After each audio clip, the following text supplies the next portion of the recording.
Okay. Welcome all and welcome. Good evening all. வணக்கம். Good evening, sir. என்னுடைய வணக்கம். Good வணக்கம் evening. வணக்கம் Good evening, வணக்கம். sir. Good evening ma'am. வணக்கம் குட் சார். ஈவினிங். ஓகே. என்னுடைய உறவுகளை Good அக்குபஞ்சர் evening, sir. சிகிச்சையாளர்களை சந்திப்பதில் மிக்க மகிழ்ச்சி. அதுவும் இந்த டிசிஎம் அவேர்னஸ் கிளாஸின் வாயிலாக. அது என்ன சார் டிசிஎம் அவேர்னஸ் கிளாஸ்? இன்னைக்கு நம்ம பண்ணக்கூடிய அக்குபஞ்சர் அப்படிங்கிற ஒரு சிகிச்சை எந்த மருத்துவத்திற்கு சொந்தமானது? இப்போ ஒரு வர்மம்னு கேட்டோம்னா அது சித்த மருத்துவத்துக்கு சொந்தமானதுன்னு சொல்லுவாங்க. பஞ்சகர்மா அப்படின்னு கேட்டோம் அப்படின்னா பஞ்சகர்மாவில் இருக்கக்கூடிய அத்தனை கர்ம சிகிச்சைகளுமே ஆயுர்வேதத்துக்கு சொந்தமானதுன்னு சொல்லுவாங்க. இன்னைக்கு பண்ணக்கூடிய ஹிஜாமா இது எந்த மருத்துவத்திற்கு சொந்தமானதுன்னு கேட்டால் யுனானி மருத்துவத்திற்கு சொந்தமானதுன்னு சொல்லுவாங்க. ஒரு ஃபிசியோ எந்த மருத்துவத்திற்கு சொந்தமானதுன்னு கேட்டோம்னா கண்டிப்பாக அலோபதிக்கு சொந்தமானதுன்னு சொல்லுவாங்க. அதே போலத்தான் இந்த அக்குபஞ்சர் அப்படிங்கிற சிகிச்சை எந்த மருத்துவத்திற்கு சொந்தமானதுன்னு கேட்டீங்க அப்படின்னா that is called TCM. That means traditional Chinese medicine. அதாவது அக்குபஞ்சர் வேற இல்ல டிசிஎம் வேறையான்னு கேட்டா இல்ல. ஒரு விஷயம் நல்லா புரிஞ்சுக்கணும். ஏன்னா நிறைய பேருடைய குழப்பம் என்னன்னா எனக்கு அக்குபஞ்சர் தெரியும் சார் டிசிஎம் தெரியாதுன்னு சொல்லுவாங்க. அதுவே முதல்ல ஒரு தவறான பதில். அக்குபஞ்சரே டிசிஎம் மருத்துவத்தினுடைய ஒரு பிரிவு. அத சீன பாரம்பரிய முறையில் கற்றுக்கொள்வதற்கு பேர் தான் டிசிஎம் அக்குபஞ்சர். அதாவது சீனாவில் எப்படி தொன்று தொட்டு இன்று வரை சீனாவிலும் மற்ற உலக நாடுகளும் அக்குபஞ்சர் செய்யப்படுகிறதோ, சீன மருத்துவத்தின் மரபு வழி சார்ந்து செய்யப்படுகிறதோ, அந்த தொன்மையான வழியில் அந்த மரபு வழியிலேயே அக்குபஞ்சர் செய்யக்கூடிய ஒரு முறைக்கு பேர் தான் டிசிஎம் அக்குபஞ்சர். அதாவது அக்குபஞ்சர்னு சொன்னாலே போதும். ஏன் அந்த டிசிஎம்ங்கிற பேரை நம்ம எடுத்துக்கிறோம் அப்படின்னா டிசிஎம் தான் அந்த மருத்துவத்தினுடைய பெயர். இப்போ நம்ம எல்லாருமே அக்குபஞ்சர் தெரபிஸ்ட்னு சொல்றோம். மார்க்ஸா பயன்படுத்துவது இல்லையா, கப்பிங் பயன்படுத்துவது இல்லையா, எலக்ட்ரோ அக்குபஞ்சர் பயன்படுத்துவது இல்லையா, இல்லை டிசிஎம்மில் இருக்கக்கூடிய இதர சிகிச்சைகளான ட்வீனா மசாஜ் பயன்படுத்துவது இல்லையா? இன்னைக்கு டாய்ச்சி சீகாங்னு எத்தனையோ மாஸ்டர்ஸ்லாம் இன்னைக்கு தமிழ்நாட்டில் உருவாகி நிறைய மாணவர்களை உருவாக்கிட்டு இருக்காங்க. அப்போ ஒரு அக்குபஞ்சர் சிகிச்சையாளர்னா அக்குபஞ்சர் ஊசியை தாண்டி கப்பிங்கை தொட்டாலே, ஒரு எலக்ட்ரோ அக்குபஞ்சரை தொட்டாலே, ஆரிக்குலரை தொட்டாலே, ஒரு மார்க்ஸாவை தொட்டாலே அதுக்கு பேர் தான் டிசிஎம். டிசிஎம் என்பது மருத்துவ முறையின் பெயர். The system of medicine like allopathy, homeopathy, Unani, Ayurveda, Siddha, Tibetan medicine சொல்றோம் இல்லையா, இதுக்கு எல்லாத்துக்கும் பெயர் மருத்துவம், சிஸ்டம். அதே போல ட்ரெடிஷனல் சைனீஸ் மெடிசின் என்பது சிஸ்டம். இந்த சிஸ்டத்தில் இருக்கக்கூடிய உட்பிரிவுகள் தான் இந்த தெரப்பிஸ் எல்லாமே. இந்த தெரப்பிஸை ஒரு முழுமையா ஒரு கோர்வையா படிக்கக்கூடிய ஒரு பயிற்சிக்கு பேர் தான் ட்ரெடிஷனல் சைனீஸ் மெடிசின். இது சைனாவில் 5 ஆண்டு காலங்கள் நடத்துறாங்க. அதுல எல்லாமே வரும், நியூட்ரிஷன், டயட்டிக்ஸ் எல்லாமே வரும். So care and cure the first DCM acupuncture academy. அது என்ன சார் ஃபர்ஸ்ட் டிசிஎம் அக்யூபஞ்சர் அகாடமின்னு அடிக்கடி சொல்றீங்க, அது ஏன்? உங்க எல்லாருக்குமே தெரியும், அக்யூபஞ்சர் அப்படிங்கிறது வெறும் பஞ்சபூத புள்ளிகளோடு, பஞ்சபூத புள்ளிகளுக்கு தகுந்த மாதிரி பல்ஸ் மெத்தடோடு இங்கே முடிவடைஞ்சிருது தமிழ்நாடை பொறுத்த வரைக்கும் மேக்சிமம் இன்ஸ்டியூட்ஸ்ல. அப்படி இல்லை, இதை தாண்டி அக்யூபஞ்சர் இருக்கு. அக்குபஞ்சர்ல மொத்தம் 2 சித்தாந்தம் இருக்கு. ஒன்று பஞ்சபூத தத்துவம், இன்னொன்று இன்யாங் தத்துவம். ஸோ நம்மளுடைய கல்வி, அக்குபஞ்சர் கல்வி வெறும் பஞ்சபூதத்தினோடு முடிஞ்சிருது, அந்த இன்யாங் தத்துவத்தோடு தொடர்பில்லாமல் போய்விடுகிறது. உதாரணத்துக்கு பஞ்சபூத புள்ளிகள், அதற்கு தகுந்தாற் போல பல்ஸ், அதுக்கு தகுந்தாற் போல பாயிண்ட் செலெக்ஷன்ஸோட முடிஞ்சிருது. அந்த ஊசியிலேயே செடேஷன் எங்க பண்ணணும், டானிஃபிகேஷன் எங்க பண்ணணும், டெப்த் எவ்வளோ போடணும், டெப்த் எவ்வளோ கம்மியாக போடணும், மார்க்ஸா இங்க கொடுக்கலாமா கொடுக்க கூடாதா, இப்படி ஒரு நோயை நம்ம கடந்த அவேர்னஸ் கிளாஸ்ல 8 பிரின்சிபல்னு பார்த்தோம். ஒரு நோயை எப்படி 8 வகையாக பிரிக்கிறது அப்படிங்கிறத பார்த்தோம். இந்த மாதிரி நோய் அறிந்து, ஓகேங்களா, நோய் அறிந்து சிகிச்சை அளிக்கக்கூடிய ஒரு முக்கியமான கான்செப்டுக்கு பேர் தான் வந்து பாத்தீங்கன்னா இந்த டிசிஎம். ஓகேங்களா. ஸோ இந்த முறையில தான் கேரன் கியூர் கடந்த ஒரு 16 ஆண்டு காலங்கள் 4500 மாணவர்களை இங்கு உருவாக்கி இருக்கிறது. நம்முடைய மாணவர்கள் வெளிநாடுகளில் எல்லா இடத்துலையுமே கொஞ்சம் ப்ராக்டிஸ் பண்ணிட்டு இருக்கிறாங்க. ஸோ டிசிஎம் உலக அக்குபஞ்சர் நிறுவனத்தால் அங்கீகரிக்கப்பட்ட ஒரு மருத்துவ முறை. அந்த மருத்துவ முறையில் ஒரு உள்ளடங்கிய ஒரு சப்ஜெக்ட் தான் அக்குபஞ்சர். ஸோ நம்மளுடைய அக்குபஞ்சர் சப்ஜெக்ட் என்பது நமது டிசிஎம் கான்செப்ட்ல தான் இருக்கணும். உதாரணத்துக்கு நம்ம எல்லாருக்குமே தெரியும், நான் ஏற்கனவே சொல்லி நீங்களே கேட்ட ஒரு டயலாக் தான், ஒரு திருக்குறள் வகுப்பு என்பது அறத்துப்பால், பொருட்பால், இன்பத்துப்பாலுங்கிற ஒரு 3 விதமான பால்களை தொகுத்து வழங்கியிருப்பாங்க. 1330 திருக்குறளையும் படித்து முடித்தால் மட்டுமே அங்கு அது முழுமை பெறும். நம்ம ஸ்கூல்ல படிக்கக்கூடிய காலங்களில் வெறும் 10 திருக்குறளை படிச்சுட்டு மனப்பாடம் பண்ணி முடிச்சுட்டு எக்ஸாம் எழுதிட்டு அந்த இயர் பாஸ் ஆயிடுவோம். ஸோ அதற்கு பெயர் நான் திருக்குறளை படிச்சிருக்கேங்கிறது அர்த்தமில்லை. அதே போலத்தான் வெறும் பஞ்சபூத தத்துவத்தோடு நிறுத்தாமல் அதற்கப்புறம் இருக்கக்கூடிய இன்யாங் தத்துவத்தை முழுமையாக கற்றுக்கொண்டு அதன்பால் நம்மளுடைய சிகிச்சை முறைகளை நாம் செய்தால் மட்டுமே தான் அந்த சிகிச்சை முழுமை பெறும். உதாரணத்துக்கு மார்க்ஸா எங்க கொடுக்கணும், கொடுக்கக்கூடாது, கப்பிங் யாருக்கு போடணும், போடக்கூடாது, அப்படியே கப்பிங் போட்டாலும் ஸ்ட்ராங் கப்பிங் போடணுமா, மீடியம் கப்பிங் போடணுமா, வீக் கப்பிங் போடணுமா, செடேஷன் பண்ணணுமா, டானிஃபிகேஷன் பண்ணணுமா, இவருக்கு எலக்ட்ரோ கொடுக்கலாமா, கொடுக்க கூடாதா, நீட்லிங் சைஸ் எப்படி சூஸ் பண்றது, 0.25 சூஸ் பண்ணுமா, 0.40 சூஸ் பண்ணுமா, இவருக்கு காப்பர் போடணுமா, சில்வர் போடணுமா, இல்ல கொரியன் போடணுமா, கோல்டு போடணுமா, இப்படி ஒரு நோயாளியின் தன்மைக்கேற்ப சிகிச்சை அளிக்கக்கூடிய ஒரு சிகிச்சைக்கு பெயர் தான் இந்த டிசிஎம். இப்படிதான் உலக நாடுகள்ல இருக்கக்கூடிய அக்குபஞ்சர் சிகிச்சையாளர்கள் எல்லாமே இன்று பயிற்சி பண்ணிட்டு இருக்காங்க. ஓகேங்களா. So 1 second.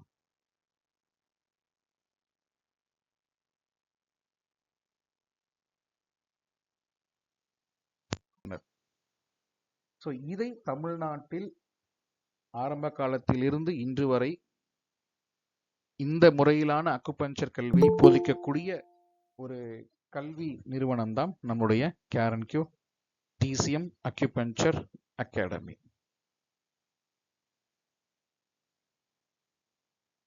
ஸோ இந்த கேரன் கியூர் அக்குபஞ்சர் பயிற்சி மையத்தின் வாயிலாக, அப்ப கேரன் கியூர்ல வெறும் பயிற்சி மையம் மட்டும்தான் இருக்கா சார்?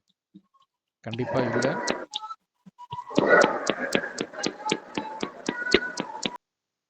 இந்த கேரன் கியூர் அக்குபஞ்சர் பயிற்சி மையம் தான் இருக்கா சார் அப்படின்னா கண்டிப்பா இல்லை. நம்மளோட கேரன் கியூர் அக்குபஞ்சர் கிளினிக் அப்படிங்கிற ஒரு சகாப்தத்தை தாண்டி இன்று ஒரு மருத்துவமனையாக திகழ்கின்றது. பேஷண்ட்ஸை தங்க வச்சு நம்ம இன்னைக்கு ட்ரீட்மெண்ட் பார்த்துட்டு இருக்கோம். ஸோ என்னுடைய கனவு சைனாவில், உலக நாடுகளில் அக்குபஞ்சர் மருத்துவத்தை அங்கு எப்படி செய்கிறார்களோ அதே போல நான் பிறந்த இந்த தமிழ்நாட்டில் அக்குபஞ்சர் செய்யணும். நான் மட்டும் இல்லை, தமிழகத்தில் இருக்கக்கூடிய அத்தனை அக்குபஞ்சர் சிகிச்சையாளர்களும் அந்த மெத்தட்ஸ்லேயே பயிற்சி பண்ணணும் அப்படிங்கிறது என்னுடைய ஆசை. அதன் வாயிலாகத்தான் ஒரு கிளினிக் அப்படிங்கிற ஒரு விஷயத்திலிருந்து அகாடமி அப்படிங்கிற ஒரு விஷயத்தை நோக்கி நம்முடைய கேரன் கியூர் கடந்த 2010ஆம் ஆண்டு தொடங்கப்பட்டது. ஸோ இந்த ட்ரெடிஷ்னல் சைனீஸ் மெடிசன் அப்படிங்கிற ஒரு கான்செப்டை எப்படியாவது என்னுடைய தமிழ்நாட்டில் இருக்கக்கூடிய அக்குபஞ்சர் சிகிச்சையாளர்கள் தெரிந்து கொள்ள வேண்டும் அப்படிங்கிறதுக்காகத்தான் இந்த பயிற்சி வகுப்பு. So DCM traditional Chinese medicine அப்படிங்கிறது அக்யூபங்க்சர், குவாஷா, அதாவது கூசானா இன்னைக்கு பண்ணக்கூடிய பாத கூசா அல்ல, அப்படி ஒரு பெயர் கிடையாது. குவாஷா ஸ்கிராபிங் தெரப்பின்னு சொல்லுவாங்க. Gua sha, tuina massage, moxibustion, cupping, herbal and dietary recommendations இப்படிதான் சீனாவில் கற்பிக்கப்படும். இதுல நம்ம இங்க வந்து பாத்தீங்கன்னா இந்த ஹெர்பல் தெரப்பியும் டயட்ரி ரெக்கமெண்டேஷன்ஸும் பெருசா நம்ம இங்க கான்சென்ட்ரேட் பண்ண மாட்டோம். ஏன்னா இது எல்லாமே சீன மருத்துவத்திற்கு தகுந்தாற் போல இருக்கும். அப்போ நம்ம இங்க மெயினா acupuncture, gua sha, massage, moxibustion, cupping, electro acupuncture இது எல்லாமே நம்ம படிச்சிருப்போம். ஸோ ஒரு டிசிஎம் ஹாஸ்பிட்டல் சைனாவில் எப்படி பண்றாங்க அப்படிங்கிறத ஒரு வீடியோயின் வாயிலாக காண்பித்து விட்டு வகுப்புக்குள் செல்லலாம்.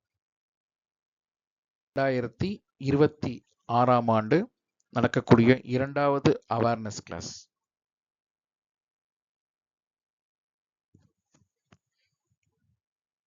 ஸோ இன்னைக்கு இந்த பயிற்சி வகுப்புல நம்ம பார்க்கக்கூடிய சப்ஜெக்ட் ருமட்டாய்டு ஆர்த்ரைட்டிஸ்.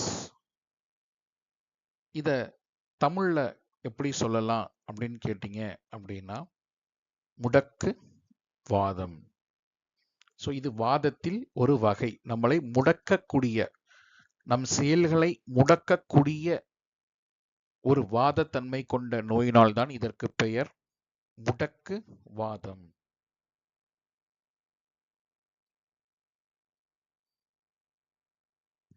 இந்த ருமட்டாய்டு ஆர்த்ரைட்டிஸ் சொல்லக்கூடிய இந்த முடக்குவாதத்தை ஷார்ட்டா RA ருமட்டாய்டு ஆர்த்ரைட்டிஸ் அப்படின்னு சொல்லுவாங்க. சரி, ருமட்டாய்டு ஆர்த்ரைட்டிஸ்னா என்ன? Rheumatoid arthritis is a chronic autoimmune inflammatory disease affecting mainly joints, synovial membrane and connective tissues.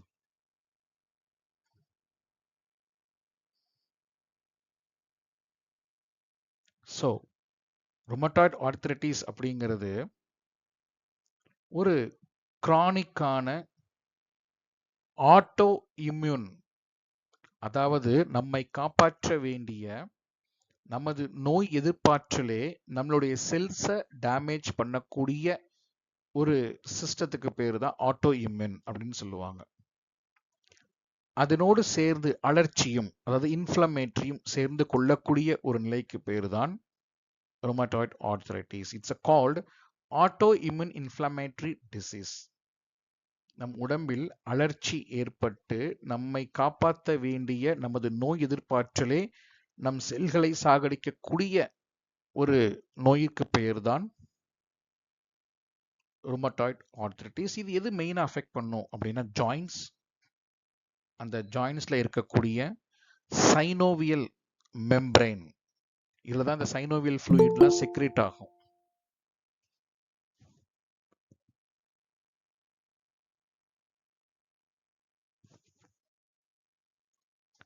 Then connective tissues, இணைப்பு திசுக்கள், ஒரு எலும்பையும் இணைக்கக்கூடிய அந்த திசுக்கள், இதை எல்லாத்தையுமே வந்து பாத்தீங்க, அதாவது எஸ்பெஷலி ஜாயின்ஸ்ல இருக்கக்கூடிய திசுக்கள், இது எல்லாத்தையுமே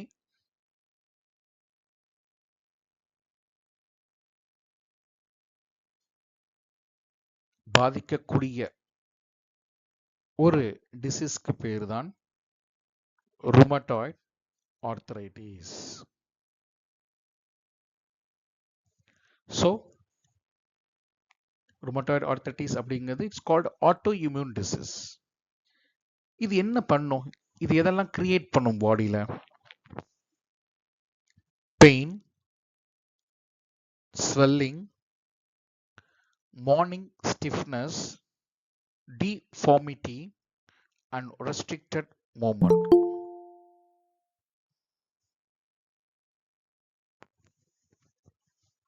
அதாவது வலி, பெயின், தென் ஸ்வெல்லிங், வீக்கம், மார்னிங் ஸ்டிஃப்னஸ். நிறைய பேருக்கு காலையில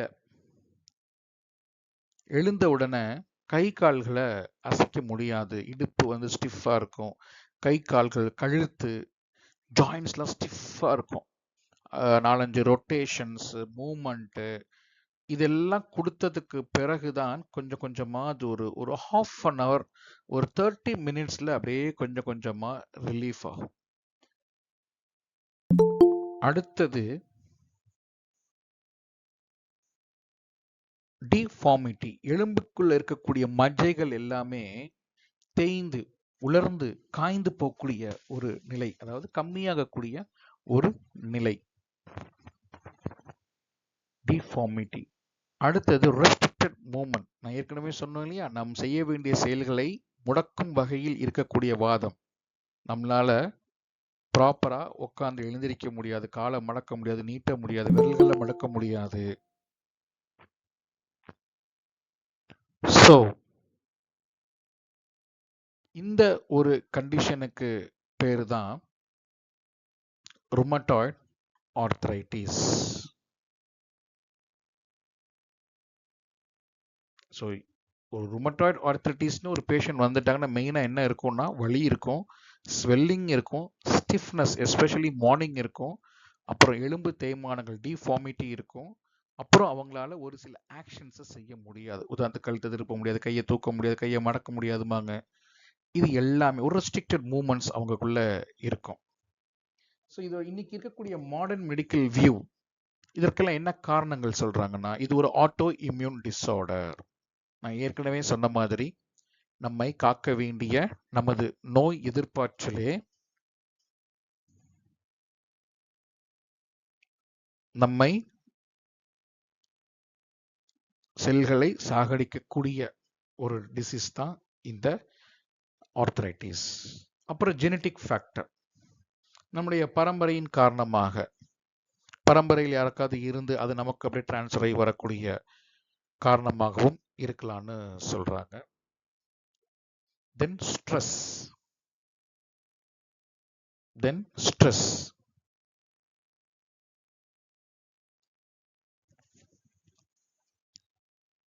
ஸோ ஹார்மோனல் இம்பேலன்ஸ். உடம்பில் இருக்கக்கூடிய ஹார்மோன்ஸ் வந்து இம்பேலன்ஸ் ஆகக்கூடிய ஒரு நிலை. அடுத்தது இன்ஃபெக்ஷன். அது வந்து ட்ரிகர் பண்ணும், அதாவது எக்ஸ்டர்னல் பேத்தோஜன்ஸ் சொல்லக்கூடிய வைரஸஸ், பாக்டீரியா, இந்த மாதிரியான விஷயங்கள் வந்து பார்த்தீங்க அப்படின்னா ட்ரிகர் பண்ணும். ஸோ இதெல்லாமே தான் இன்னைக்கு மாடர்ன் மெடிக்கல் வந்து பார்த்தீங்க, இன்னைக்கு வெஸ்டர்ன் மெடிசின்ஸ் வந்து இந்த ருமட்டாய்டு ஆர்த்ரைட்டிஸ்க்கு ஒரு காரணமாக சொல்கிறாங்க. எஸ்பெஷலி இந்த ஆட்டோ இம்யூன், ஜெனட்டிக், ஸ்ட்ரெஸ்ன்னு சொல்லக்கூடிய மன அழுத்தங்கள். ஏன்னா அது கார்டிசால் அப்படிங்கிற ஹார்மோன்ஸ் அதிக அளவு அது கிரியேட் பண்ணி நம்மளுடைய மூவ்மெண்ட்டை ரெஸ்ட்ரிக்ட் பண்ணும். அப்புறம் உடம்புக்குள் ஏற்படக்கூடிய ஹார்மோன் இம்பேலன்ஸ், எஸ்பெஷலி லேடிஸ், விமென்ஸ்க்கு. அப்புறம் வெளிப்புறத்திலிருந்து வரக்கூடிய இன்ஃபெக்ஷன்ஸ், இதெல்லாமே ருமட்டாய்டு ஆர்த்ரைட்டிஸ் ஏற்படுவதற்கான மல்டிபிள் ஃபேக்டர்ஸ், காரணங்கள்னு சொல்றாங்க. இனி டிசிஎம் இதை எப்படி சொல்லுது?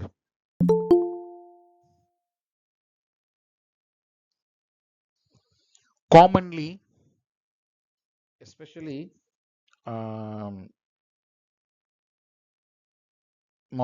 இந்த ருமட்டாய்டு ஆர்த்ரைட்டிஸ் நம்மளுடைய உடம்புல எங்கெங்கெல்லாம் பாதிப்பை ஏற்படுத்துது அப்படின்னா, நம்முடைய ரிஸ்ட் மணிக்கட்டு பகுதியில், ஃபிங்கர்ஸ் கை விரல் மூட்டுகளில், நீ முட்டி, ஆங்கிள் கணுக்கால், தென் எல்போ முழங்கை மூட்டு. முக்கியமா இந்த ஜாயின்ஸ்ல தான் இந்த ருமட்டாய்டு ஆர்த்ரைட்டிஸ்ங்கிற கண்டிஷன்ஸ் அதிகமா ஏற்பட்டு தாக்குதலை ஏற்படுத்துதுங்கிறாங்க. மணிக்கட்டு, ரிஸ்ட், ஃபிங்கர்ஸ், நீ, ஆங்கிள் அண்ட் எல்போ. ஸோ இந்த ஆர்த்ரைட்டிஸ் டிசிஎம் என்ன சொல்றாங்க? Arthritis in DCM. According to DCM, RA, that means rheumatoid arthritis, comes under by syndrome. By syndrome.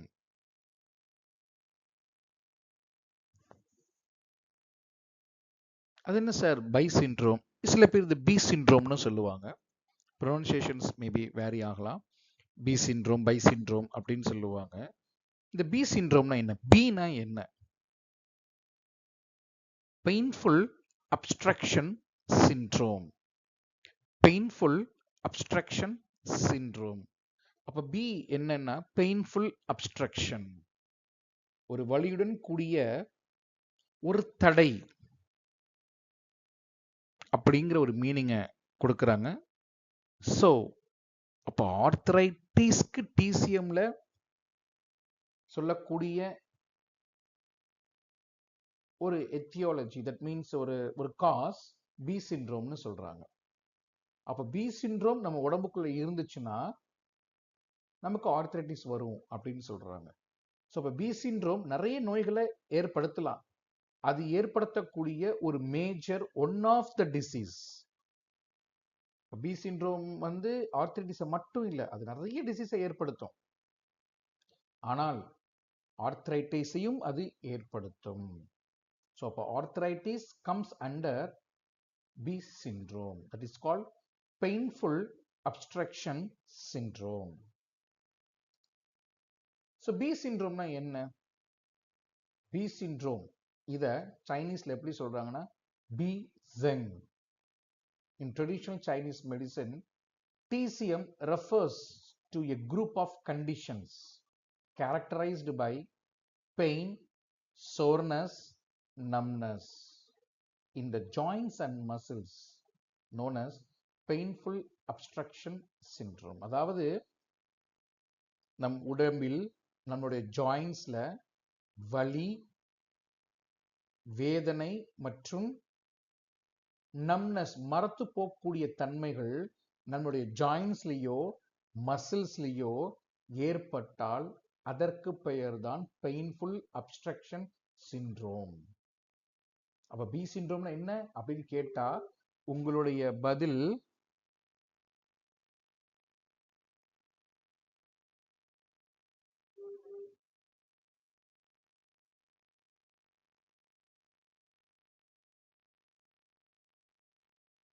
Pain, soreness, numbness, வலி மற்றும் அந்த வலியினால் ஏற்படக்கூடிய வேதனை மற்றும் மரத்து போகக்கூடிய தன்மைகள் நம்முடைய மூட்டு இணைப்புகள்லையும் மசில்ஸ்லையும் ஏற்பட்டால் அதற்கு பெயர்தான் இந்த பெயின்ஃபுல் அப்ஸ்ட்ரக்ஷன் சிண்ட்ரோம்னு சொல்லக்கூடிய பி சிண்ட்ரோம்.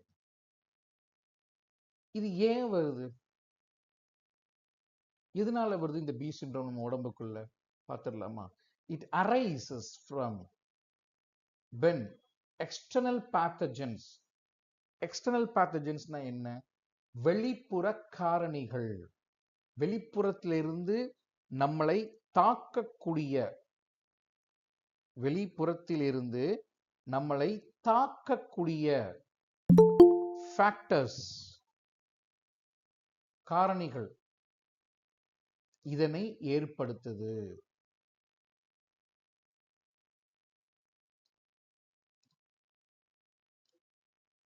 ஸோ வெளிப்புறத்திலிருந்து நம்மளை தாக்கக்கூடிய வெளிப்புற காரணிகள் நம் உடம்புக்குள் புகுந்து நம் உடம்பில் இருக்கக்கூடிய நோய் எதிர்ப்பாற்றலை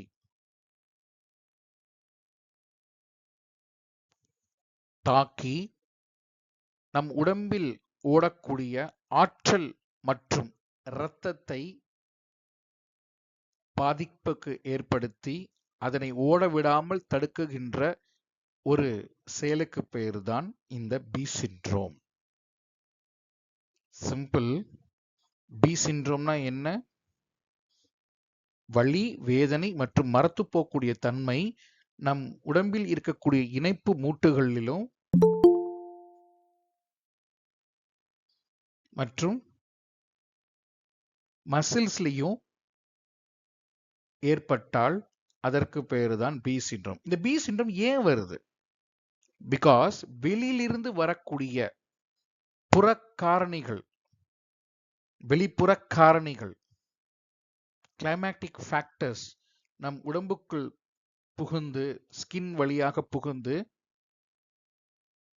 நம்முடைய டிஃபென்சிவ் சீன்னு சொல்லக்கூடிய நோய் எதிர்ப்பாற்றலை வீக்காக்கி, அதன் பிறகு அடுத்த லேயரான சி ஆற்றல் மற்றும் பிளட்டை பாதிப்புக்குள்ளாக்கி அதனை ஓட விடாமல் தடுக்கின்ற செயலை செய்வதால் தான் உடம்புக்குள்ள இந்த பெயின், சோர்னஸ், தென் நம்னஸ் நமக்கு ஏற்படுகின்றது. அப்போ இந்த பி சிண்ட்ரோம்ங்கிறது என்னன்னு தெரிஞ்சிருச்சு. இந்த பி சிண்ட்ரோம் ஏன் வந்திருக்கு? முழுக்க முழுக்க வெளிப்புற காரணிகள். இந்த வெளிப்புற காரணிகள் நம்முடைய சி ஆற்றலையும் பிளட் ரத்தத்தையும் ஸ்டாக்னேஷன் செய்யப்படுகிறது. வெளிப்புறத்திலிருந்து வந்த காரணி நோய் எதிர்ப்பாற்றலை சீர்குலைத்து உடம்பில் டெய்லி ஓடிட்டு இருக்கக்கூடிய ஆற்றலையும் ரத்தத்தையும் தேக்கி இந்த வலியும் வேதனையும் இந்த பி சிண்ட்ரோமை கிரியேட் பண்ணுது. இந்த பி சிண்ட்ரோமை தான் நம்ம என்ன பண்றோம்? நம்மளுடைய நவீன மருத்துவ சொற்களின்படி இதைத்தான் நம்ம ஆர்த்ரைட்டிஸ் அப்படின்னு சொல்றோம். அப்ப பி சிண்ட்ரோம்னா என்ன? வெளிப்புற காரணியால் நம்மளுடைய ரத்தமும் ஆற்றலும் சுற்றோட்டம் அடையாமல் தடைப்பட்டு நிற்கக்கூடிய ஒரு நிலைக்கு பெயர்தான் பி சிண்ட்ரோம். இந்த பி சிண்ட்ரோமோட சைன்ஸ் என்ன? Pain, soreness, numbness. எங்க? நம்மளுடைய மசில்லையும் நம்மளுடைய ஜாயின்ஸ்லையும். ஸோ இந்த வெளிப்புற காரணி தான் இதுக்கு காரணங்கிறத நம்ம பார்த்தோம். அதை பத்தி இன்னும் கொஞ்சம் டீட்டெயிலாக நம்ம அடுத்தடுத்த செஷன்ஸ்ல பார்த்துடலாம். ஸோ இந்த பி சிண்ட்ரோமோடைய கீ ஆஸ்பெக்டை பத்தி ஒரு சின்னதாக பார்த்துருவோம். Bi means obstruction or blockage. அப்போ பி அப்படின்னா என்ன? அப்ஸ்ட்ரக்ஷன், தடுக்கிறது, அப்ஸ்ட்ரக்ட் பண்றது அல்லது பிளாக் பண்றது. அப்போ எது பிளாக் பண்ணுது? வெளிப்புற காரணி. எதை பிளாக் பண்ணுது? சி மற்றும் பிளட். அண்டர்ஸ்டாண்டிங். அப்போ meaning of bi obstruction or blockage. That means stagnation.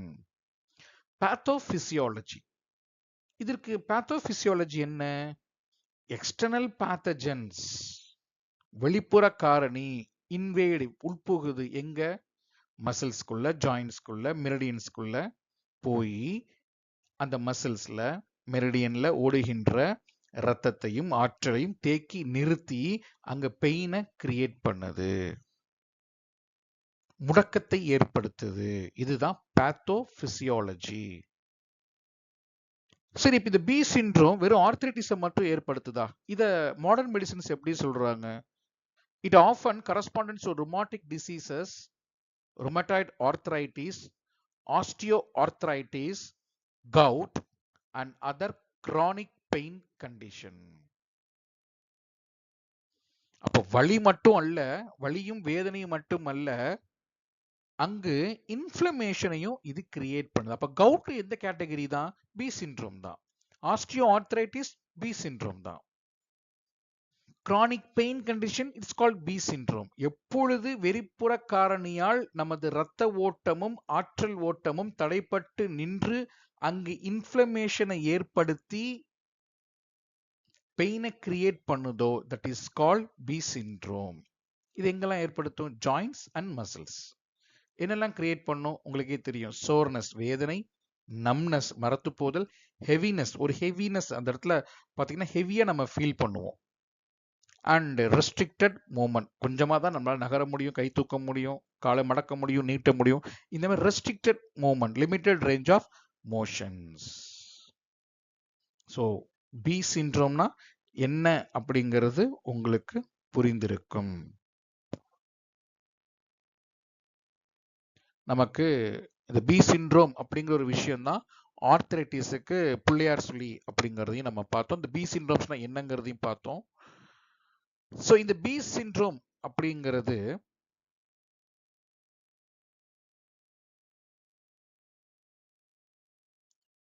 கிட்டத்தட்ட டைப்ஸா இதை பிரிக்கிறாங்க. ஆல்மோஸ்ட் ஒரு 4 டைப்பா இந்த பி சிண்ட்ரோமை பிரிக்கிறாங்க. ஏன் சார் இந்த டைப்பா பிரிக்கணும்? அது எப்படி பிரியும்? பி சிண்ட்ரோம்னா என்ன? எக்ஸ்டர்னல் பேத்தஜன்ஸ் உடம்புக்குள்ள புகுந்து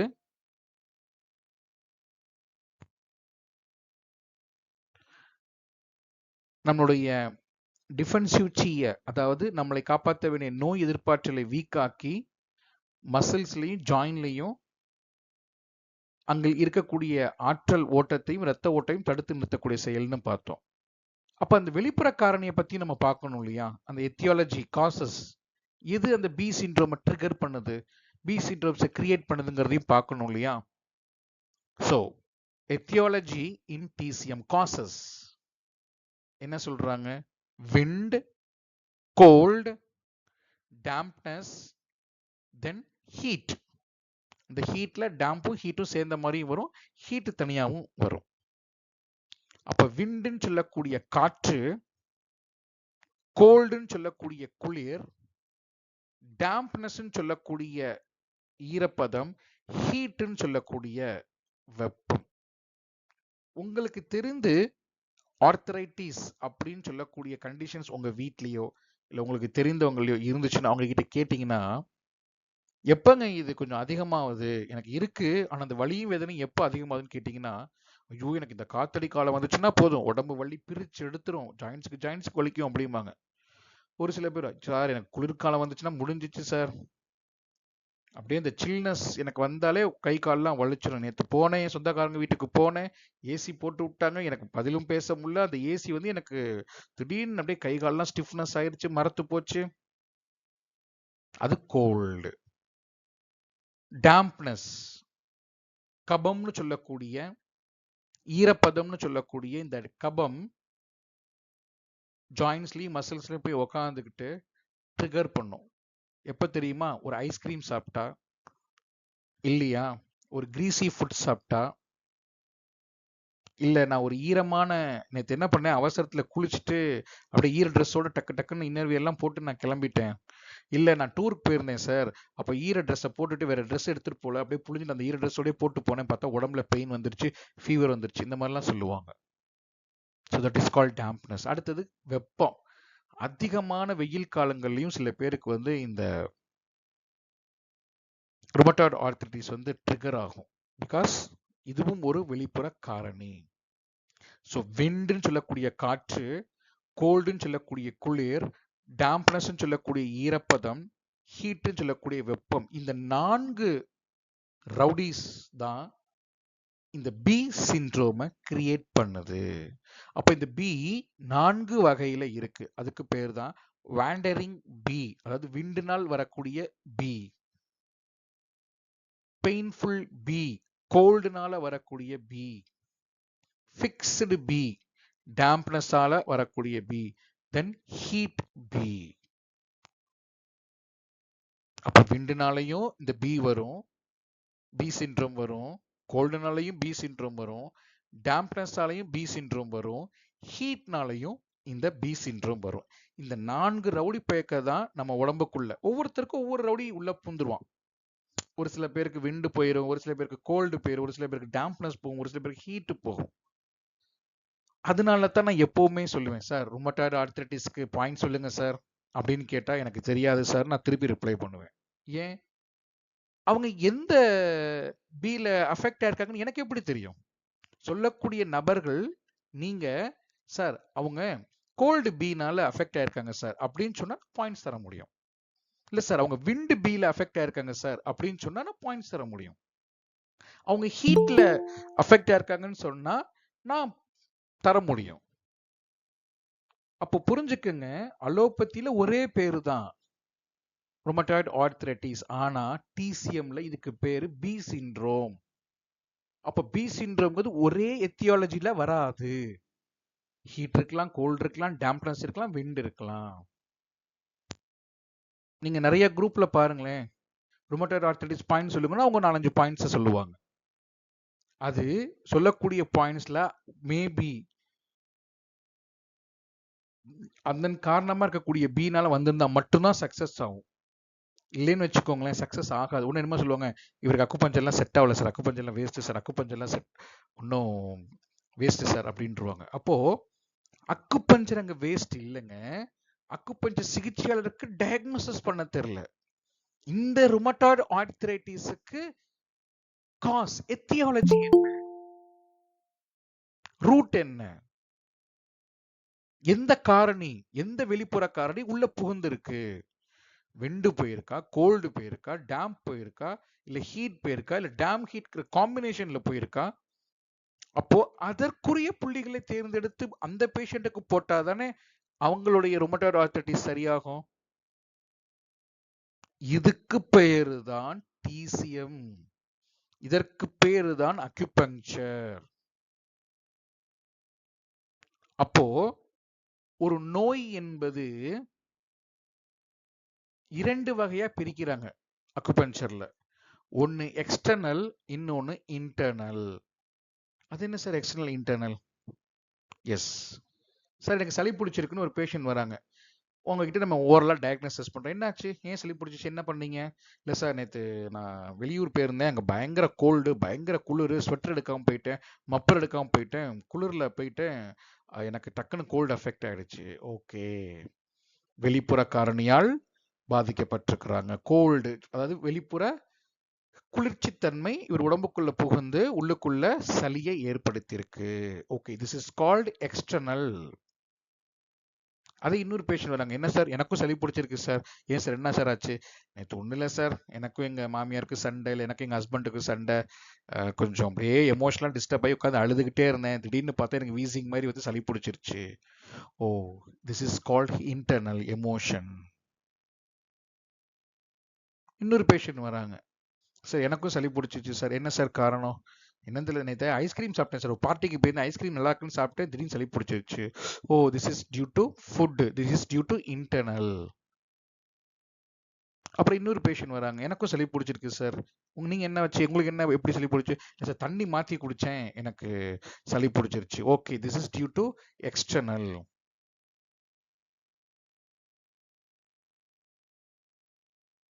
அப்போ எல்லா கோல்டுக்கும் ஒரு அக்குபஞ்சர் சிகிச்சையாளர்ல பாயிண்ட் போடணும் அப்படின்னா இந்த 4 பேஷண்ட் ஒரே கேட்டகரி கிடையாது. அப்ப கோல்டுக்கு பாயிண்ட்ஸ் கொடுங்க, சளிக்கு பாயிண்ட்ஸ் கொடுங்கன்னா கண்டிப்பா உண்மையான ஒரு அக்குபஞ்சர் சிகிச்சையாளர்களால பாயிண்ட்ஸ் கொடுக்க முடியாது. அப்படி பாயிண்ட்ஸ் கொடுக்கறாங்கன்னா அவங்க அரகுறைன்னு அர்த்தம். என்ன ரீசன்னால சளி பிடிச்சிச்சுன்னே தெரியாம, சரி வேர்வையில சளி பிடிக்குமா பிடிக்காதானா பிடிக்கும், அப்ப அதுக்கு காரணம் ஹீட் தானே. அப்போ இங்கதான் இன்யாங் அப்ளிகேஷனை நான் வலியுறுத்துவது. இந்த டிசீஸ் இன் தன்மையா யாங் தன்மையா? கரெக்ட். ஆமல்ல, நமக்கு சமயத்துல காய்ச்ச வந்தா குளிரவும் செய்யும், காய்ச்ச வந்தா வேர்க்கவும் செய்யும். சில டைம் நமக்கு காய்ச்ச வந்தா ஃபேனும் போட்டுப்போம், ஒரு சில டைம் காய்ச்ச வந்தா இழுத்தும் போத்திப்போம். நீங்களே நோட் பண்ணுங்க, ஒரு நோய் உஷ்ணத்தினாலையும் வரும், குளிர்ச்சினாலையும் வரும். அப்போ உஷ்ணத்தால வந்தா எப்படி பாயிண்ட் செலக்ட் பண்ணி நீலிங் போடணும், உஷ்ணத்தால வந்தா எப்படி பாயிண்ட் செலக்ட் பண்ணி நீலிங் போடணும், குளிர்ச்சினால எப்படி வந்தா எப்படி பாயிண்ட் செலக்ட் பண்ணி நீலிங் போடணும், இதுதான் அக்குபஞ்சர் சிகிச்சையாளருடைய பணி. அதற்கு பேர் தான் டயக்னோசிஸ்.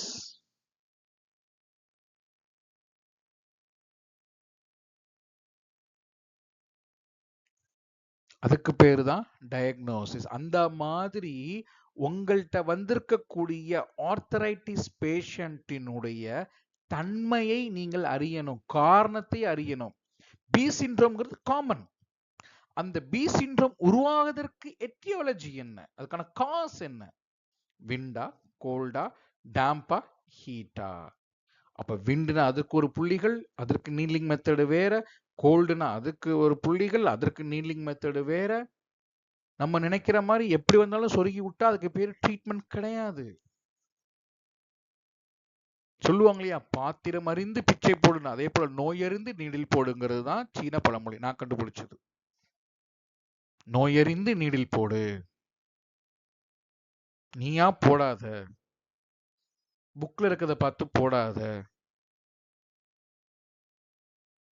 குரூப்ல இருந்து அனுப்பிச்சதை பார்த்து போடாத. கண்டுபிடி, இதுக்கு காரணம் என்ன, காரணம் என்ன, காஸ் என்ன.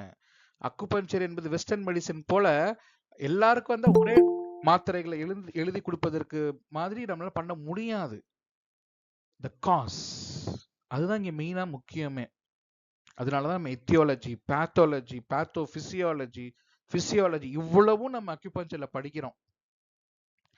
ஸோ வந்திருக்கக்கூடிய பேஷண்ட் ஆர்த்தடிஸ் பேஷண்ட் தான் காமனா. ஆனா அவர் பி விண்டு பியா, கோல்டு பியா, டேம்ப் பியா, ஹீட் பியாங்கிறது நீங்க தான் கண்டுபிடிக்கணும். எப்படி சார் கண்டுபிடிக்கிறது பார்ப்போம். வந்திருக்கக்கூடிய பேஷண்ட் விண்டு பி, அதாவது வேண்டரிங் பியால் பாதிக்கப்பட்டிருந்தாருன்னா அவருக்கு பெயின் இருக்கு இல்லையா, ஒரு இடத்துல இருக்காது. காத்து என்ன பண்ணும், அங்கங்கேயும் மூவ் ஆயிட்டே இருக்கிற மாதிரி பெயின் என்ன தெரியுமாவும், உடம்பு முழுக்க பரவிக்கிட்டே இருக்கும். ஒரு இடத்துல இருக்காது, ஃபிக்ஸட் லொகேஷனா இருக்காது. அங்க இங்க வலிக்குதும் பாரு, அப்புறம் அங்க வலிக்குதும் பாரு, அப்புறம் அங்க வலிக்குதும் பாரு, கழுத்துல வலிக்குதும் பாரு, தோள்பட்டையில வலிக்குதும் பாரு. ஸோ அதோட லொகேஷனை ஷிஃப்ட் பண்ணிக்கிட்டே இருக்கும். அப்படி உங்க பேஷண்ட் சொன்னாங்கன்னா அதற்கு காரணம் விண்டு.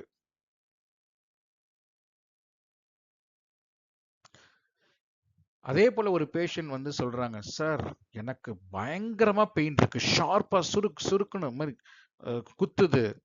ஆனா அந்த இடத்துல கொஞ்சம் ஒத்தடம் கொடுத்தா அப்படியே எனக்கு அப்படியே கொஞ்சம் கொஞ்சமா பெயின் குறையுது, இல்ல மார்க்ஸா காமிச்சா குறையுது சார் அப்படின்னு சொன்னா அதற்கு பெயர் கோல்டு பி. கோல்டு பி, கோல்டால் வந்திருக்கு. அதனாலதான் இன்டென்ஸ், ஆழமா ரொம்ப கடினமான வழியா இருக்கும், ஷார்ப்பா இருக்கும். ஒத்தடம் கொடுத்தா, மார்க்ஸா காமிச்சா, இல்ல ஐஆர் லாம்பு காமிச்சா அப்படியே கொஞ்சம் ரிலீஃப் ஆகும். That is called cold bi. அதே பேஷண்ட் சொல்றாரு, பெயின் எப்படி சார் இருக்கும் சார், ஒரே இடத்துல இந்த இடம் தான், இந்த இடம் தான் சார் எனக்கு, இந்த மூலம் ஆகாது அப்படிலாம் இல்ல. ஆனா இந்த பெயினோட சேர்ந்து எனக்கு ஒரு மாதிரி மரத்து போயிரும், கை கால தூக்க முடியும், எனக்கே ஒரு மாதிரி தடிமனா ஃபீல் ஆகும், வீங்கின மாதிரி இருக்கும், ஹெவினஸ் இருக்கும், நம்னஸ் மரத்து போயிருக்கும். அவர் கொடுப்பாரு குழு உங்களுக்கு, ஆனா அதை புரிஞ்சுக்கக்கூடிய ஆற்றல் அக்குபஞ்சர் சிகிச்சையாளர்களுக்கு இருக்கணும். எல்லாருமே எல்லா மூட்லையும் வலிக்குதும்பாங்க. ஆனா விண்டுல வந்திருக்கக்கூடிய ஆர்த்தரைட்டிஸ் பேஷண்ட் என்ன சொல்லுவாரு, எனக்கு அங்கங்க இடம் மாறிக்கிட்டே இருக்கு சார் பெயின். கோல்டுல வந்தவர் சுருக்குன்னு ஷார்ப்பா இருக்கு சார், ஆனா கொஞ்சம் நான் ஏசி ஈசி ஃபேன்லாம் ஆஃப் பண்ணிட்டு கொஞ்சம் வெயில்ல போய் நின்றுட்டு வந்தேன் அப்படின்னா அப்படியே எனக்கு வலி ரிலீஃப் ஆகுது சார். அப்போ அது காரணம் கோல்டு. அப்ப டேம்ப்னஸ்ல வந்திருந்தா மரத்து போகுது அப்படிங்கிற க்ளூ அவங்களே உங்களுக்கு கொடுப்பாங்க. சார் மரத்து போகுது சார், டேம்ப்னஸ்.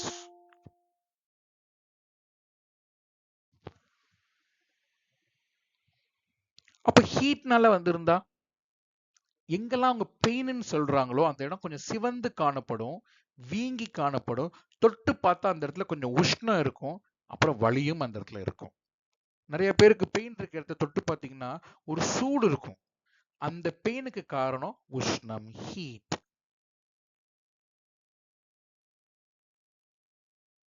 ஸோ க்ளூஸ் யார் கொடுப்பா, பேஷன்ஸ்.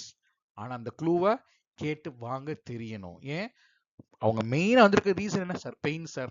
அப்போ உங்களுடைய கேள்வி இருக்கணும், சார் பெயின் எப்படி இருக்கு, ஒரே இடத்துல இருக்கா, இல்ல சார் மூவ் ஆகுது, அப்போ விண்டு.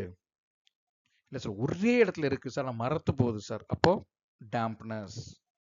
சார் சுருக்குன்னு பெயின் குத்துது, கொஞ்சம் நடமாடினாலோ இல்ல வேலை பார்த்தாலோ இல்ல எங்கேயாவது வெயில்ல போயிட்டு வந்தாலோ கொஞ்சம் அப்படியே எனக்கு ஃப்ரீயா இருக்கு சார், அப்போ கோல்டு. பேஷண்ட்டு பேஷண்ட்டு வலின்னு சொல்லக்கூடிய இடத்த தொட்டு பார்க்குறீங்க, லைட்டா ஹீட்டா இருக்கு, வலிக்குது, சார் தொட்டாலே வலிக்குது சார், ஓகே, வீங்கி இருக்கு, அந்த வீக்கம் எப்படி இருக்கு, கொஞ்சம் சிவந்து காணப்படுது, this is called heat bi. So இதுதான் டயக்னோசிஸ். ஸோ அப்போ இது மட்டும் தான் டயக்னோசிஸ்னா இதுக்கு பேர் இன்ட்ராகேஷன்ஸ், நீங்க கேட்கறது, அப்சர்வேஷன் பார்க்கறது. இதை தாண்டி பல்ஸ்லையும் நம்ம கவனிக்கலாம், டங்லையும் கவனிக்கலாம். இது வரக்கூடிய செஷன்ஸ்ல வரும்.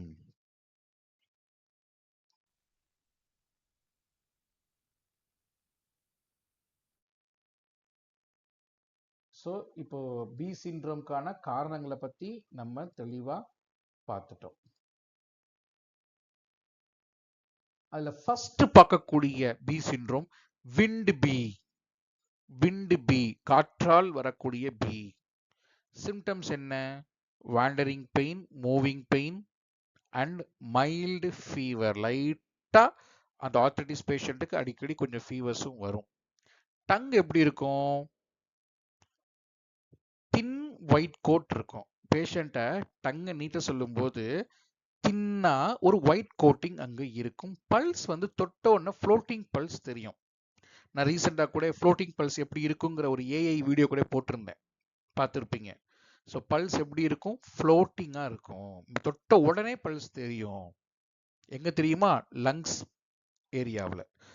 அந்த லங்ஸ் லார்ஜ் இன்டெஸ்டைன் இருக்கு இல்லையா, குன்னு சொல்லுவோம் இல்லையா, குன் குவான்சின்னு 3 பொசிஷன்ல, குன் பொசிஷன்ல பல்ஸை கையை வச்ச உடனே உங்களுக்கு பல்ஸ் தெரியும். Floating pulse. அப்ப டங் எப்படி இருக்கும்? ஒயிட்டா இருக்கும். பல்ஸ் வந்து ஃப்ளோட்டிங்கா இருக்கும். அப்போ இந்த பேஷண்ட்டுக்கு என்ன ட்ரீட்மெண்ட் பார்க்கணும்? அதற்கு பேர் தான் ட்ரீட்மெண்ட் பிரின்சிபல். காற்றை வெளியேற்றணும், அன்பிளாக் த சேனல்ஸ். ஏன்னா இந்த விண்டு போய் என்ன பண்ணும்? சேனல்ஸை வந்து முடக்கிரும். அதாவது ரத்த ஓட்டத்தையும் ஆற்றல் ஓட்டத்தையும் அது ஸ்டாப் பண்ணிடும், பிளாக் பண்ணிடும். அப்போ வெளியிலிருந்து வந்த விண்டை வெளியேற்றிட்டு சேனல்ஸை, மெரிடியன்ஸ்ல தேங்கியிருக்கக்கூடிய அந்த சக்தி ஓட்ட பாதையில் தேங்கிக்கூடிய சக்தியை நாம் மீண்டும் ஓட செய்ய வேண்டும். இதற்கு நாம் தேர்ந்தெடுக்கக்கூடிய points LI4, GB20, UB12 and triple warmer 5. LI4, GB20, UB12 and triple warmer 5. Okay sir, point போடுறோம். சரி, எப்படி சார் நீட்லிங் போடுறது? என்ன டெக்னிக் யூஸ் பண்றது? இங்க நம்ம யூஸ் பண்ணக்கூடிய டெக்னிக் செடேஷன். பாயிண்ட்ஸ் எல்லாத்தையுமே செடேட் பண்ணணும். ஏன்? காற்று உள்ள போயிருக்கு, அப்ப காற்றை திருப்பி வெளியே தானே அனுப்பணும். அப்ப உள்ள போயிடுச்சுன்னா அதுக்கு பேர் எக்ஸஸ் கண்டிஷன். அந்த எக்ஸஸ் கண்டிஷனை வெளியேற்றணும். எப்படி வெளியேற்றணும்? அப்படி LI4ல அப்படி குத்திட்டு ஒரு நிமிஷத்துக்குள்ள அப்படியே ஸ்டிமுலேட் பண்ணிட்டு நீடில் எடுத்துடணும். GB20 அப்படி குத்திட்டு ஒரு செகண்ட் அப்படியே ஸ்டிமுலேஷன் பண்ணிட்டு நீடில் எடுத்துடணும். UB12 அப்படி நீடில் குத்திட்டு பிக் பண்ணிட்டு அப்படியே நீங்க அதை எடுத்துடணும். ட்ரிபிள் வார்மர் 5ல குத்திட்டு அப்படியே எடுத்துடணும். திஸ் இஸ் கால்டு விண்டை வெளியேற்றக்கூடிய technique. This is called sedation. Needle ரொம்ப நேரம் வச்சிருக்கணுமா சார்? தேவையில்லை. ஏன்னா இது எக்ஸஸ் கண்டிஷன், செடேஷன். அப்போ மேக்ஸிமம் உங்களுடைய ட்ரீட்மெண்ட் செஷன்ஸ் ஒரு 5 மினிட்ஸ்க்குள்ள முடிஞ்சிடும். அதற்கப்புறம் நீங்க வேற ஏதாவது கான்செப்டுக்கோ இல்ல வேற ஏதாவது ஸ்ட்ரென்தனிங்கோ ட்ரீட்மெண்ட் பண்றதா இருந்தா நீங்க ட்ரீட்மெண்ட் பண்ணிக்கலாம். பட் இந்த விண்டு பியை வெளியேற்றுவதற்கு இதுதான் டெக்னிக். நெக்ஸ்ட் நம்ம பார்க்கக்கூடிய bi, it's called cold bi. Called cold bi. Symptoms என்ன? Severe pain, fixed location, better with heat. இந்த பெயின் எப்ப குறையும்? ஹீட்னால, ஹீட்டை கொடுக்கும்போது குறையும். டங் எப்படி இருக்கும்? பேல், அப்படியே வெள்ளரி போய் இருக்கும் நாக்கு. Pulse deep. அந்த பல்ஸ் எங்க பார்த்தோம்? ஃப்ளோட்டிங், மேலமா மிதக்கும். இந்த பல்ஸ் மேலெல்லாம் பல்ஸ் தெரியாது, அழுத்தி பார்த்தா மட்டும்தான் பல்ஸ் தெரியும். டீப்ல தான் பல்ஸ் இருக்கும். ஏன்னா கோல்டு இருக்கிறதுனால டைட். பல்ஸ் எப்படி தெரியுமா இருக்கும்? மூவ் அப்படியே ஃப்ரீயா மூவ் ஆகாது. பல்ஸ் டைட்டா இறுக்கமா இருக்கிற மாதிரி ஒரு ஃபீல் ஆகும். ஏன்னா கோல்டு இருக்கு. கோல்டு என்ன பண்ணுது? அங்க பிளாக் பண்ணுது.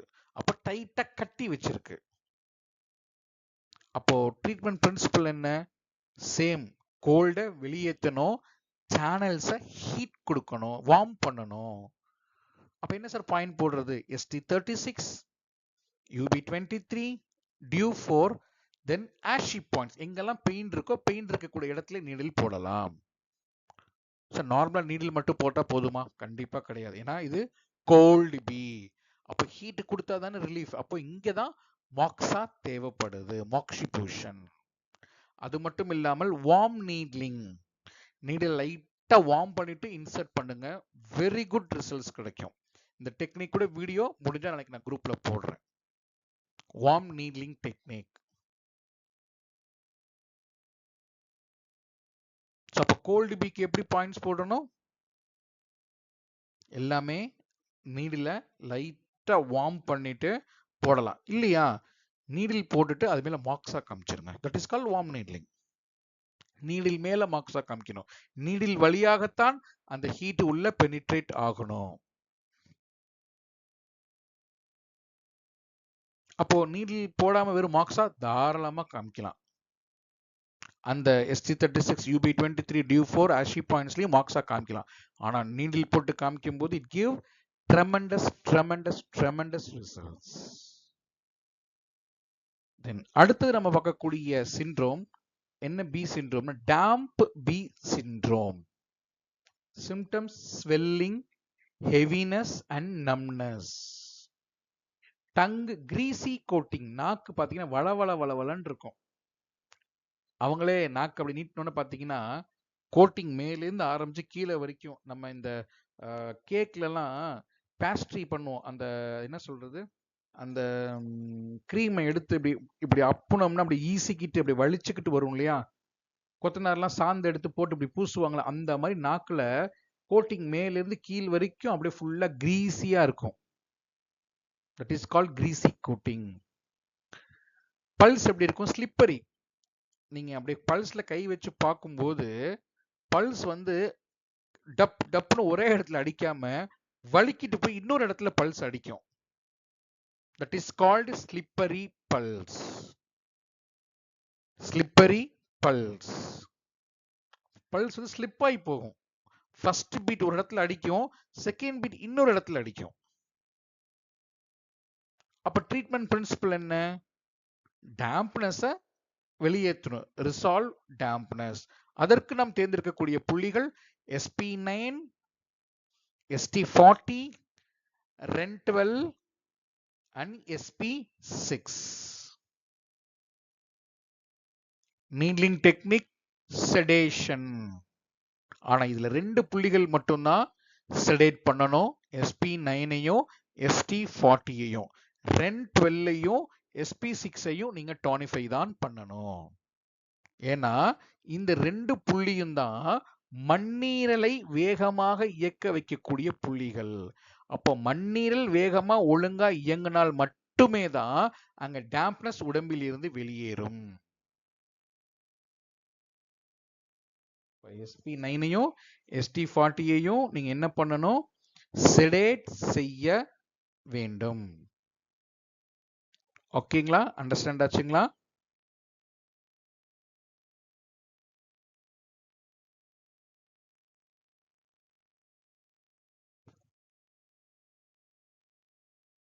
So the last B syndrome is heat B. வெப்பத்தால் வர்ற B. எப்படி இருக்கும்? ஜாயின்ஸ்லாம் ரெட்டா ஹாட்டா இருக்கும். அவங்களுக்கு எரிச்சலுடன் கூடிய பெயின், பர்னிங் பெயின் இருக்கும். தென் மைல்டா ஃபீவர், எப்பவுமே அவங்களுக்கு ஒரு மாதிரி மைல்டு ஃபீவரிஷாவே இருக்கும். டங் எப்படி தெரியுமா இருக்கும்? ரெட் கலர்ல இருக்கும், எல்லோ கோட்டிங்கோட சேர்ந்து இருக்கும். நாக்கு நீட்ட சொல்லி பார்த்தீங்கன்னா அந்த கோட்டிங் இருக்கு இல்லையா நாக்குல, அது எல்லோ கலர்ல இருக்கும். பல்ஸ் எப்படி தெரியுமா இருக்கும்? தொட்டு பார்த்தோன்னே ரேப்பிடா இருக்கும். டப்பு டப்பு டப்பு டப்பு டப்பு டப்புன்னு அடிக்கும். ஏன்? அங்க என்ன இருக்கு? ஹீட் இருக்கு. ஹீட் இருந்தா பல்ஸ் எப்பவுமே எப்படி இருக்கும்? ரேப்பிடா இருக்கும். அதான் சொல்லுவாங்க இந்த குவிஸ் ப்ரோக்ராம்லாம் டிவில, this is called rapid fire round. Rapid fire round. அப்ப ரேபிட்னா ஃபயர்னு அர்த்தம், ஹீட்னு அர்த்தம். ட்ரீட்மெண்ட் பிரின்சிபல் என்ன? ஹீட்டை கிளியர் பண்ணணும், ஹீட்டை வெளியேற்றணும், பிளட்டை கூல் பண்ணணும். இதற்கு நாம் தேர்ந்தெடுக்கக்கூடிய புள்ளிகள் LI11, DU14, SP10 and liver 2. இங்க எல்லாம் என்ன சார் பண்ணணும்? பாயிண்ட்ஸை செடேஷன் தான் பண்ணணும். பாயிண்ட்ஸை குத்தி குத்தி எடுத்துடணும், பிரிக் பண்ணி எடுத்துடணும். அப்பதான் ஹீட் வெளியேறும். இப்ப SP10லயும் குத்திட்டு எடுக்கலாமா? தாராளமா எடுக்கலாம். பிளட்ல இருக்கக்கூடிய ஹீட் வெளியேறும். இன்னும் சொல்ல போனா அங்க பிளட் லீட்டிங் டெக்னிக்னு சொல்லக்கூடிய ரத்தத்தை வெளியே எடுக்கக்கூடிய டெக்னிக்கையும் இங்கு நாம் பயன்படுத்தலாம். This is heat B syndrome. அப்ப 4 B syndrome பார்த்திருக்கிறோம். அதோட சிம்டம்ஸ் பார்த்திருக்கிறோம், அதோட டங் பார்த்திருக்கிறோம், பல்ஸ் எப்படி இருக்குன்னு பார்த்திருக்கிறோம். ட்ரீட்மெண்ட் பிரின்சிபல் பார்த்துருக்கிறோம், பாயிண்ட்ஸ் பார்த்துருக்கிறோம், நீலிங் டெக்னிக்கும் பார்த்துருக்கிறோம். அப்ப விண்ட் இருந்தா பல்ஸ் எப்படி இருக்கும்? ஃப்ளோட்டிங். கோல்டு இருந்துச்சுன்னா deep, tight, sometimes slow pulse கூட இருக்கலாம். டேம்ப்னஸ் இருந்தா பல்ஸ் எப்படி இருக்கும்? ஸ்லிப்பரி, வழுக்கிட்டு போகும். நீங்க யோசிச்சு பாருங்க, இப்ப ஒரு குளத்துல போய் காலை வைக்கிறீங்க, பாசி பிடிச்சு போய் எப்படி இருக்கும்? வழுக்கி விழுவோம் இல்லையா? அப்ப வழுக்கும். வழுக்குனால இங்க என்ன இருக்கு? டேம்ப்னஸ், ஈரப்பதம், ஹெவினஸ். நேத்து கூட நம்ம மாஸ்டர் டிப்ளமோ கிளாஸ் எடுக்கும்போது சுமதி மேம் அழகா ஒரு வேல்யூபிள் பாயிண்ட் சொன்னாங்க. எப்படி சார் டேம்ப்னஸ் ஞாபகம் வச்சுக்கணும் யாரோ கேட்கும்போது, இப்ப நம்ம ஒரு பெட்ஷீட்டே இருக்கு, நார்மலா தூக்கணும் ஈஸியா தூக்கிடுவோம். அதே தண்ணியில் நினைச்சு தூக்குனீங்கன்னா வெயிட்டா இருக்கும், ஹெவியா இருக்கும். அப்ப ஈரப்பதம் வந்துட்டா அங்க ஹெவினஸ், நம்னஸ் அப்படின்னு இருக்கும். அப்ப டேம்ப்னுடைய major sign heaviness and numbness, மரத்து போயிரும். ஆக மொத்தம் இந்த 4 காரணிகளும், அதாவது விண்டு, கோல்டு, டேம்ப், ஹீட், இவன் 4 பேருமே உள்ளுக்குள்ள புகுந்து வெவ்வேறு விதமான சிம்டம்ஸை கிரியேட் பண்ணாலும் இந்த 4 பேர் செய்யக்கூடிய செயல் என்ன தெரியுமா? உடம்பில் ஓடுகின்ற இரத்தத்தையும் ஆற்றலையும் தடுத்து நிறுத்தக்கூடிய வேலையைத்தான் செய்யுது. அப்படி தடுத்து நிறுத்திட்டா அதற்கு பேர் தான் ருமட்டாய்டு ஆர்த்ரைட்டிஸ். இப்ப நம்ம என்ன பண்றோம்?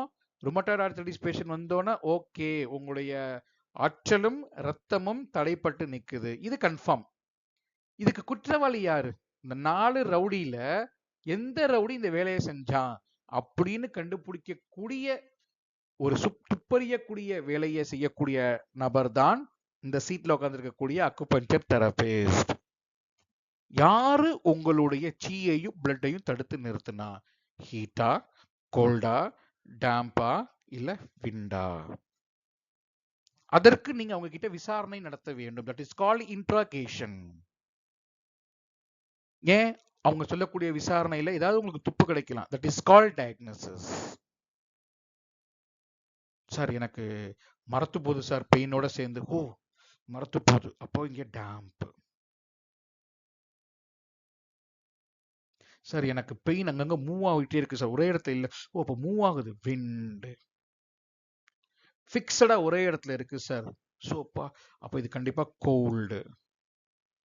சார் எனக்கு வலியோட சேர்த்து எரிச்சலும் இருக்கு சார், அப்ப இது ஹீட்.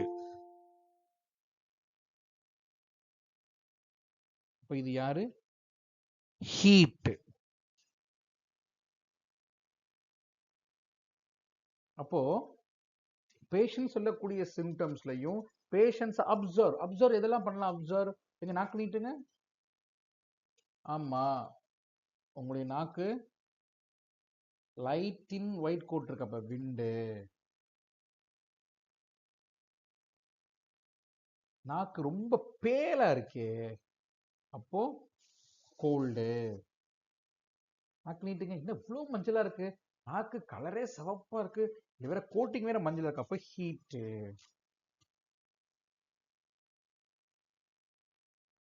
நாக்கு நீட்டுங்க. அப்பா, இன்னும் இதையும் எடுத்து பூசின மாதிரி கிரீஸியா இருக்கு, ஓ டேம்ப்னஸ். சரி வாங்க பல்ஸை பார்ப்போம். பல்ஸ் டப்பு டப்பு டப்பு டப்புன்னு தெரிக்குது. ஓகே, இவர் வந்து ஹீட்டுங்கிற ரவுடியால தான் பாதிக்கப்பட்டிருக்காரு ஐயா. ஒண்ணு நீங்க கூட சொல்ல, எங்க நாக்கு நீட்டுங்க, நாக்குல மஞ்சள் கலரா இருக்குமே. ஆமா சார், எப்படி சார் கண்டுபிடிச்சீங்க? அதெல்லாம் நாங்க டிசிஎம் படிச்சிருக்கோம்ல. பேஷண்டோட பல்ஸ் பாக்குறீங்க, ஸ்லிப்பரி பல்ஸ், அப்படியே ஒரு இடத்துல அடிச்சுட்டு அடுத்த பீட் வலிக்கிட்டு போய் இன்னொரு இடத்துல அடிக்குது. ஆஹா, ஸ்லிப்பரி பல்ஸ் தெரியுது. ஓகே, அப்போ இவரு டேம்ப்னால பாதிக்கப்பட்டிருக்காரு. உடனே நீங்க என்ன சொல்லலாம்? உங்களுக்கு நம்னஸ் இருக்குமே உடம்புல. ஆமா சார். ஹெவினஸ் இருக்குமே. ஐயோ ஆமா சார். ஸ்வெல்லிங் இருக்குமே. ஆமாங்க ஐயா அப்படிங்கிற மாதிரி சொல்லுவாரு. எப்படி ஜோசியக்காரர் மாதிரி எப்படி சொல்றீங்க? நாங்க டிசிஎம் படிச்சிருக்கோம்ல. நாக்க நீட்டினீங்கன்னா அப்படியே கோட்டிங் பாத்தீங்கன்னா அந்த மேல இருந்து கீழே வரைக்கும் அப்படியே அடர்த்தியா பூசின மாதிரி இருக்கும். சார் ஆமா சார், நாக்க வலிச்சா கூட அது போக மாட்டேங்குது சார். சொன்னேன்ல, நாங்க டிசிஎம் அக்குபஞ்சரிஸ்ட்டுங்க. அடுத்து இன்னொரு பேஷண்ட் வராரு, பல்ஸ் பாக்குறீங்க, கை வெச்சோடனே பல்ஸ், அப்படியே மெதுவா லைட்டா வெச்சோடனே பல்ஸ் தெரியுது, ஃப்ளோட்டிங். ஓகே, சாருக்கு விண்டு தான். சார் உங்களுக்கு வலி அங்கேயும் இங்கே மூவ் ஆகுமே. ஆமா சார். ஒரே இடத்துல வலி இருக்காதே. ஆமா சார். எப்படி சார், எப்படி இது சொன்னீங்க? நாக்கு கூட பாத்தீங்கன்னா லைட்டா தின் ஒயிட் கோட்டிங் இருக்குமே. ஆமா சார். உங்களுக்கு இருக்குது விண்டு.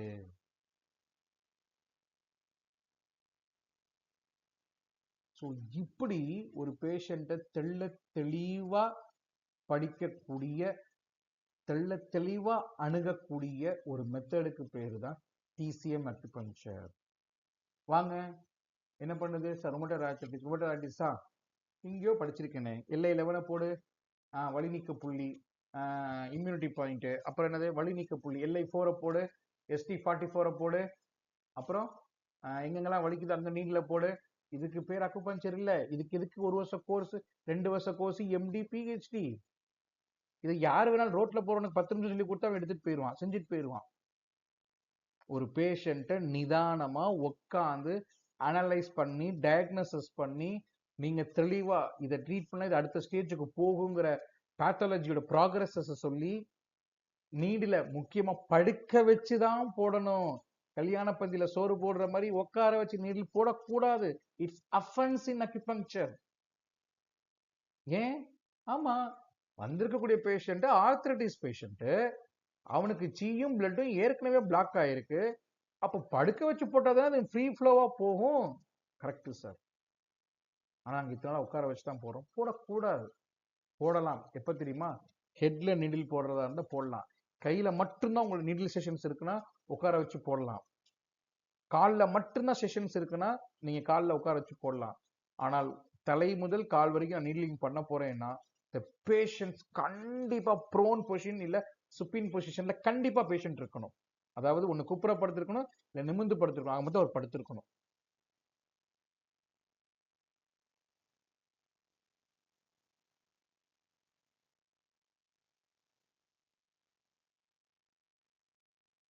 சிம்டம்ஸ் எப்படி இருக்கும்? சிவியர் பெயின் சிவியரா இருக்கும்.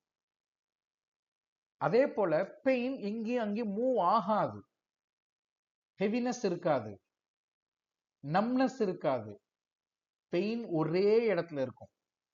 அந்த பேஷண்ட்டுக்கு சூடா வெந்நீர்ல குளிக்கணும் போல தோணும், சூடா ஏதாவது குடிக்கணும் போல தோணும், ஒரு கதகதப்பான இடத்துல இருக்கணும் போல தோணும், இல்லையா ஒரு போர்வையாவது கவர் பண்ணி பிளாங்கெட் எடுத்து போத்தி இருக்கணும் போல தோணும்.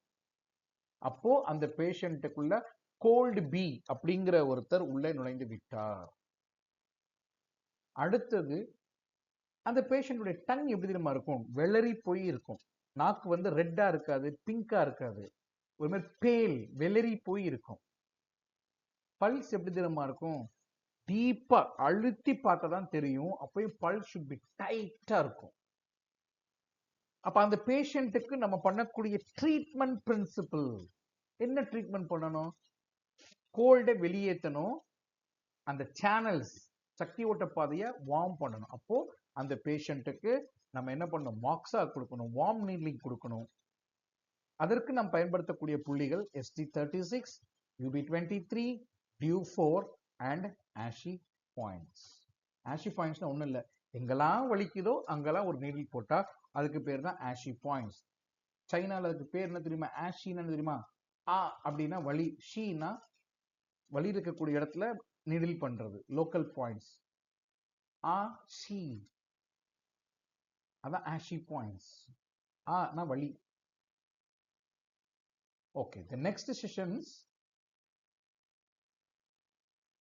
இப்போ நீங்க ரூட் காஸ்ட்லாம் தெரிஞ்சு பாயிண்ட்ஸ் போட்டீங்க. வந்திருக்கக்கூடிய பேஷண்ட் விண்ட் பியா, கோல்டு பியா, டேம்ப் பியா, ஹீட் பியா. ஓகே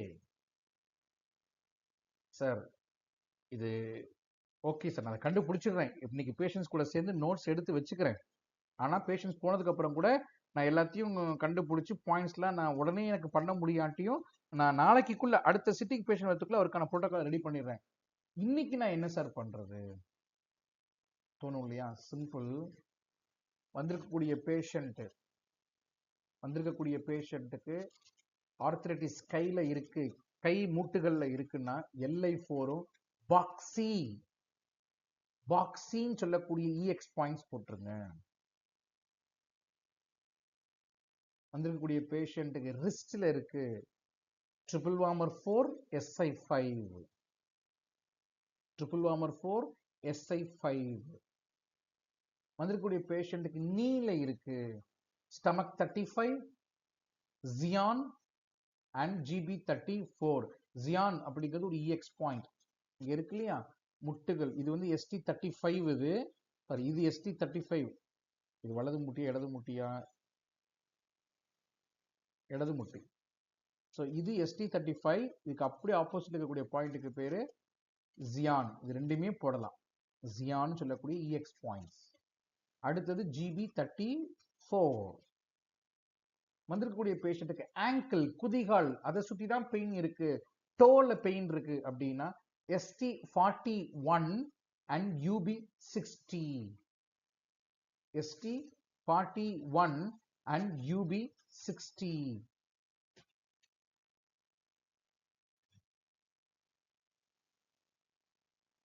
ஸோ புரோட்டோகால் சார் நான் ஹீட் சிண்ட்ரோம் பி சிண்ட்ரோம் இது எல்லாமே டேம் சிண்ட்ரோம் டேம்பா கோல்டுங்கெல்லாம் கண்டுபிடிச்சிடுறேன் சார் இதை நான் நாளைக்கு அப்ளை பண்றேன் இன்னைக்கு வந்துட்டாங்க டக்குன்னு என்ன சார் பண்றது உட்கார வச்சு டயக்னோசிஸ் பண்ணிட்டு எழுதி வச்சுட்டு எங்கெல்லாம் கையா காலா நீயா ஹேண்ட்லுக்கு ஜாயின்ஸாங்கிறத கண்டுபிடிச்சி பாயிண்ட்ஸ் போட்டு முடிச்சுட்டு பேஷண்ட்ஸ் போனதுக்கு அப்புறம் அந்த பேஷண்ட்காக ஒர்க் அவுட் பண்ணி புரோட்டோகால் ரெடி பண்ணி வைங்க அடுத்த நாள் நாம் பயன்படுத்தலாம் அப்போ நீடில் போட்டுட்டு சார் எலக்ட்ரோ அக்குபஞ்சர் கொடுங்க இது ஒரு செஷன்ஸ் 2 செஷன்ஸ் 3 செஷன்ஸ் கொடுங்க ஏன் எலக்ட்ரோ அக்குபஞ்சர் கொடுக்கணும் சார் பெனிஃபிட்ஸ் ரெடியூஸ் இன்ஃப்ளமேஷன்